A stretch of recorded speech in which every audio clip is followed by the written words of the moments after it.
महानुभावों, हमारा जीवन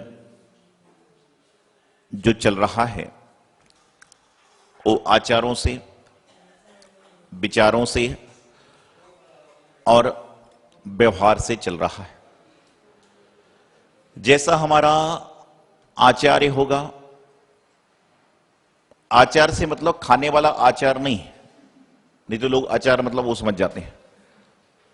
जैसा हमारे जीवन में आचार होगा अर्थात आचरण होगा, जैसे हमारे जीवन में आचरण की क्रिया होगी वैसे ही हमारे जीवन में विचार आते जाएंगे।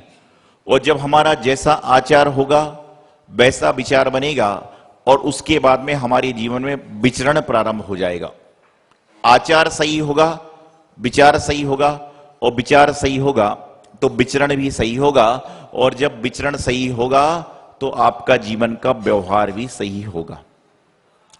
आप और मैं कितनी कोशिश कर लें, हर इंसान कितनी भी कोशिश कर ले, लेकिन कुछ लोग ऐसे होते हैं जो इशारे से समझते हैं। घर में आपके 4 बच्चे हैं, एक बच्चा आपकी आंख को देखकर समझ जाता है कि मुझे बोलना है कि नहीं बोलना है, एक बच्चा थोड़े से इशारे से समझता है, एक बच्चा बोलने से समझता है और एक बच्चे को आप कितना भी बोल लो उसको समझने की कोशिश करना ही नहीं है क्योंकि आदत पड़ चुकी है।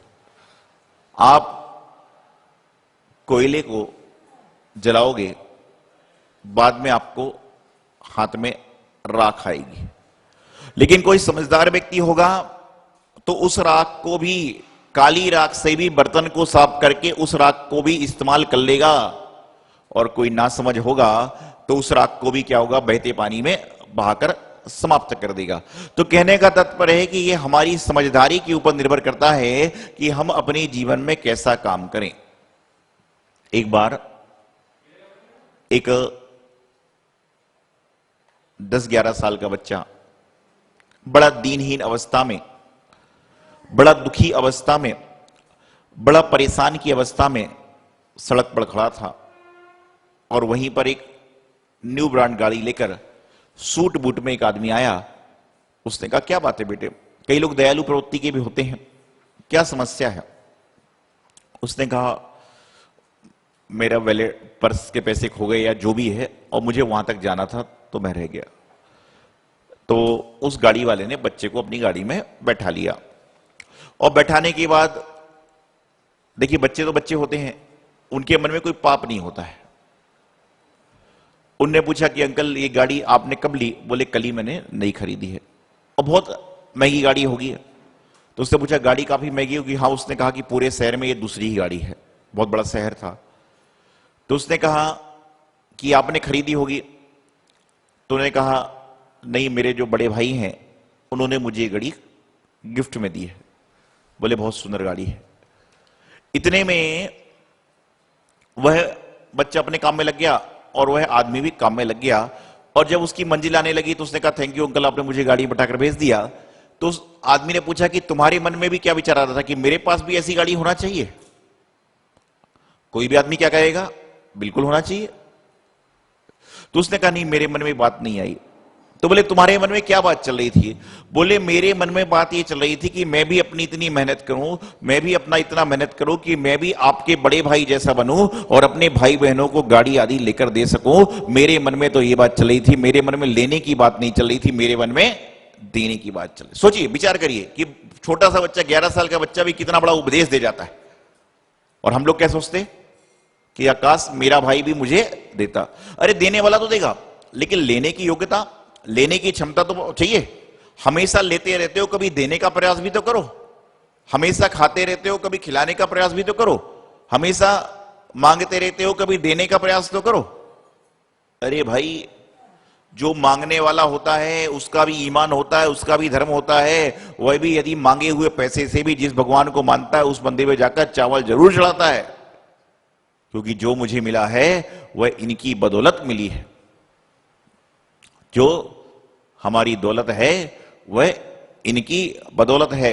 ये व्यक्ति जो मानता है वह जीवन में कभी दुखी नहीं होता। तो जीवन में अपने आचरण को सही करिए, अपने विचारों को सही रखिए, अपने व्यवहार को सही रखिए, क्योंकि यदि आपका जीवन अच्छा होगा तो आपका आचरण अच्छा है, तभी आपका जीवन अच्छा है, आपका व्यवहार कुशल होगा।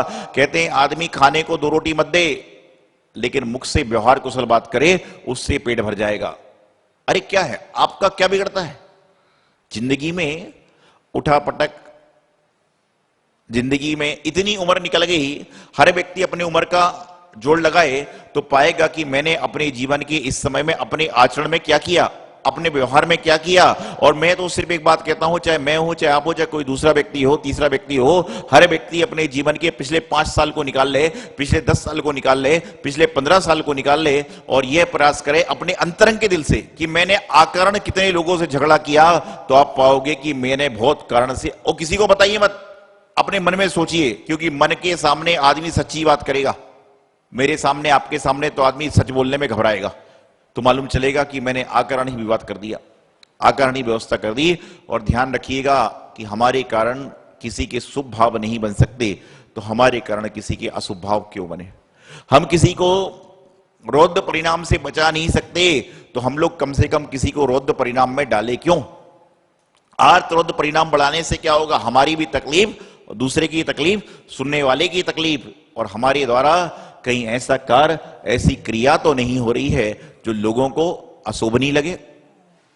इस बात का विचार करने जाओगे तो आपको मालूम चलेगा कि जिंदगी में कोई तकलीफें नहीं हैं, लेकिन आज हमारा आचरण इतना विकृत हो चुका है, हमारा विचार इतना विकृत हो चुका है, हमारी मानसिकता कुंठित मानसिकता होती जा रही है, हमारा व्यवहार तो सबसे रद्दी, सबसे बेकार, सबसे खतरनाक होता जा रहा है। हमारा व्यवहार तो उन चील कौओं से गया बीता भी है। चील कौओं के सामने यदि कोई रोटी पड़ी रहती है तो उतनी उठाने के बाद में आदमी उड़ जाता है, लेकिन यहां तो सारी पेट भरने के बाद में इस चक्कर में लगे कि दूसरे को ना मिले, तृप्ति नहीं है।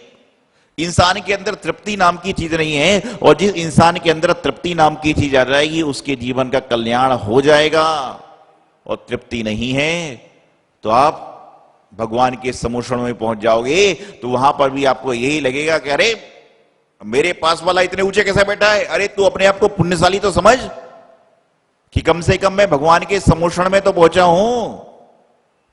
वहां पर दिव्य ध्वनि खिरती है, और समोषण में बहुत सारे त्रिंच जाति के जीव भी होते हैं, देव भी होते हैं, सब कुछ होते हैं, लेकिन दिव्य ध्वनि खिरती है तो झेलता कौन है? गणधर। तो बाकी को झगड़ा करना चाहिए कि आपकी दिव्य ध्वनि गणधर ही क्यों झेलता है? अरे भाई उसकी पात्रता तो चाहिए, उसकी व्यवस्था तो चाहिए। आप आहार देने आते हो तो मुनि महाराज खड़े होकर हाल लेते हैं, आरिका माता जी बैठ के हाल लेती हैं। आप झगड़ा करो कि नहीं, आप खड़े होकर क्यों नहीं लेते हो? आप बैठ के क्यों नहीं लेते हो? अरे भाई ये तो अपनी व्यवस्था है, अपनी कर्म है, अपनी परंपरा है, अपनी व्यवस्था है, तुम्हें उससे, तुम तो आहार देने का भाव रखो ना, तुमको इससे क्या प्रयोजन है? और यदि यही बात इंसान के समझ में आ जाए तो उसके जीवन की तकलीफ सारी समाप्त हो जाए। मैं क्या कर रहा हूं इस पर विचार करना चाहिए, मैं क्यों कर रहा हूं इस पर विचार करना चाहिए, वह क्यों कर रहा है इस पर बिल्कुल विचार करना ही नहीं चाहिए, वह ऐसा क्यों कर रहा है इस पर विचार बिल्कुल करना ही नहीं चाहिए। लेकिन मैं क्या कर रहा हूं इस पर किसी का दिमाग नहीं है, वह क्यों कर रहा है इस पर सारे संसार का दिमाग है। आप विचार करिए, यहां पर जब जैन भगवान का अभिषेक होता है तो कितनी मां है जिनके मन में आता होगा कि मेरा बच्चा भी अभिषेक करे। लेकिन आप बाहर जाते हो और यदि कोई बच्चा सूट बूट पहन कर जा रहा है तो सारी माओ के मन में आता है कि मेरे बच्चे के पास ऐसे कपड़े होना चाहिए, और जाके तुरंत ऑर्डर करते हैं कि ये कपड़े भेज दो। मां वही पुण्यशाली है जो अभिषेक करते देख आदमी को विचार करे कि काश भगवान मेरा बच्चा कल आपके सामने अभिषेक करे, तो समझ के चलना कि आपने जीवन की पूंजी लगा ली। आप बच्चे को कपड़े खरीद के दोगे भी उसको पसंद नहीं आएंगे, वो वापिस करा देगा। लेकिन ऐसे विचार बन ही नहीं पा रहे हैं, क्योंकि हमारा आचरण ही ऐसा नहीं है, हमारा विचार ही ऐसा नहीं है, हमारा व्यवहार ही ऐसा नहीं है। और जब तक हमारा आचरण सही नहीं होगा, जब तक हमारा आचरण शुद्ध नहीं होगा, जब तक हमारा विचार शुद्ध नहीं होगा, तब तक हमारा व्यवहार शुद्ध कैसे बन सकता है? आज परिस्थिति विकट है और स्थिति निकट है। परिस्थिति विकट है, स्थिति निकट है, और इन सब को करने के लिए हमें कुछ नहीं करना पड़ेगा, अपने आप में परिवर्तन लाना पड़ेगा।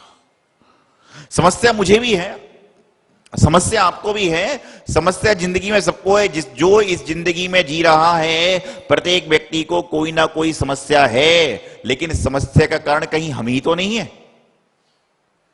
समस्या की उत्पत्ति करने वाले कहीं हम ही तो नहीं है, समस्याओं को जन्म देने वाले कहीं हम ही तो नहीं है। इन सब बातों को आप देखोगे तो पाओगे कि जीवन में जो समस्याएं आ रही हैं, उन समस्याओं को बुलाने वाले, उन समस्याओं को निमंत्रण देने वाले, उन समस्याओं को इनविटेशन देने वाले हम खुद ही तो हैं।